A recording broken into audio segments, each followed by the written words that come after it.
جب جمعہ کا دن آئے تو ایک انسان کو، ایک مسلمان کو چاہیے کہ وہ اس کے لیے اپنے آپ کو تیار کرے، اچھی طرح غسل کر لے، نہا دھو کر اچھے اور اپنے بہترین کپڑے جو اویلیبل ہیں ان کو پہن لے، خوشبو موجود ہے تو وہ لگا لے، اور اس کے بعد جب مسجد کی طرف چلنے کے لیے تیار ہو تو چند باتوں کا خیال رکھے۔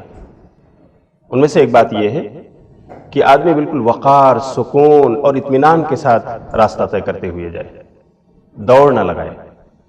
اسی طرح راستے میں جاتے ہوئے کسی انسان کو اپنی کسی بات سے تکلیف نہ دے، اپنے کسی کام سے اس کو کوئی ایذا نہ پہنچائے، اور راستے میں جاتے ہوئے اگر اس سفر کے دوران یا مسجد جاتے ہوئے راستے میں کوئی مسلمان آئے، اہل ایمان آپ سے ملاقات کرے، ملے جلے، تو اسے آپ سلام کریں، اور اگر آپ کو کوئی آنے والا مسلمان اپنا بھائی سلام میں پہل کر لے تو آپ اس کے سلام کا جواب دیں۔ اور راستے میں چلتے ہوئے آپ کے گھر سے مسجد تک کا جو راستہ ہے، اگر اس راستے میں آپ کا گزر مسلمان خواتین کے یا اور بھی کسی قوم کی خواتین کے پاس سے ہو تو اپنی نظریں نیچی کر لیں۔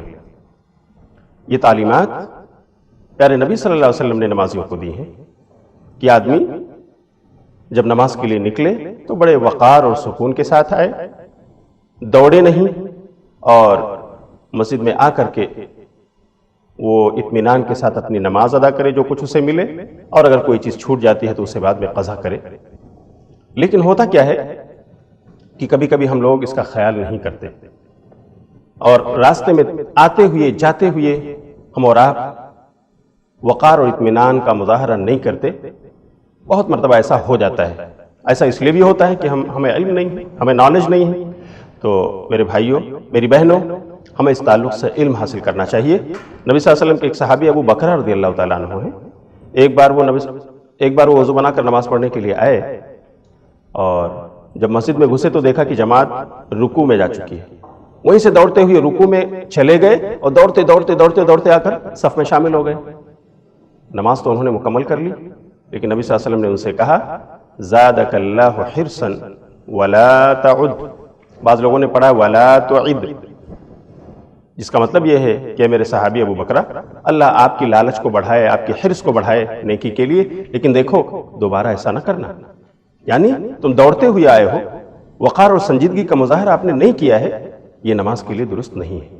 اطمینان سے آؤ، جو ملے اسے پڑھ لو امام کے ساتھ، اور اگر کچھ چھوٹ گیا ہے تو اس کی قضا کرو۔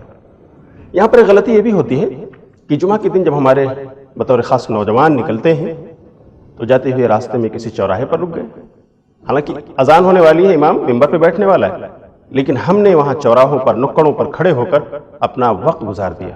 امام ممبر پہ چڑھ گیا، اذان ہو رہی ہے، اب ہم وہاں سے نکل رہے ہیں۔ کبھی کبھی ایسا ہوتا ہے کہ آ کر کے ہمارے نوجوان کسی دکان اور کسی شاپ، کسی چائے کی اسٹال کے پاس کھڑے ہو جاتے ہیں، گپ شپ میں اپنا وقت گزار دیتے ہیں، اور اس طرح سے اس وقت جاتے ہیں، کہتے ہیں کہ ابھی تو خطبہ ہو رہا ہے، ابھی خطبہ ہو رہا ہے، خطبہ ختم ہوتا ہے اس کے بعد دوڑ لگاتے ہیں، چلو نہیں تو جماعت چھوٹ جائے گی۔ اللہ اکبر۔ کچھ ایسے ہوتے ہیں جن کو آخری رکعت ملتی ہے اور وہ کہتے ہیں اللہ کا شکر ہے ایک رکعت تو مل گئی۔ یہ نماز، یہ جمعہ کے آداب کے خلاف ہے۔ اللہ تعالی ہمارے نوجوان نسل کو دین کی صحیح سمجھ عطا فرمائے، آمین۔ وآخر دعوانا ان الحمدللہ رب العالمین، والسلام علیکم ورحمۃ اللہ وبرکاتہ۔ سبسکرائب کیجئے ہمارے چینل اور دبائیے بیل کا آئیکن تاکہ آپ کو ریگولر نوٹیفیکیشن اپڈیٹس مل سکے۔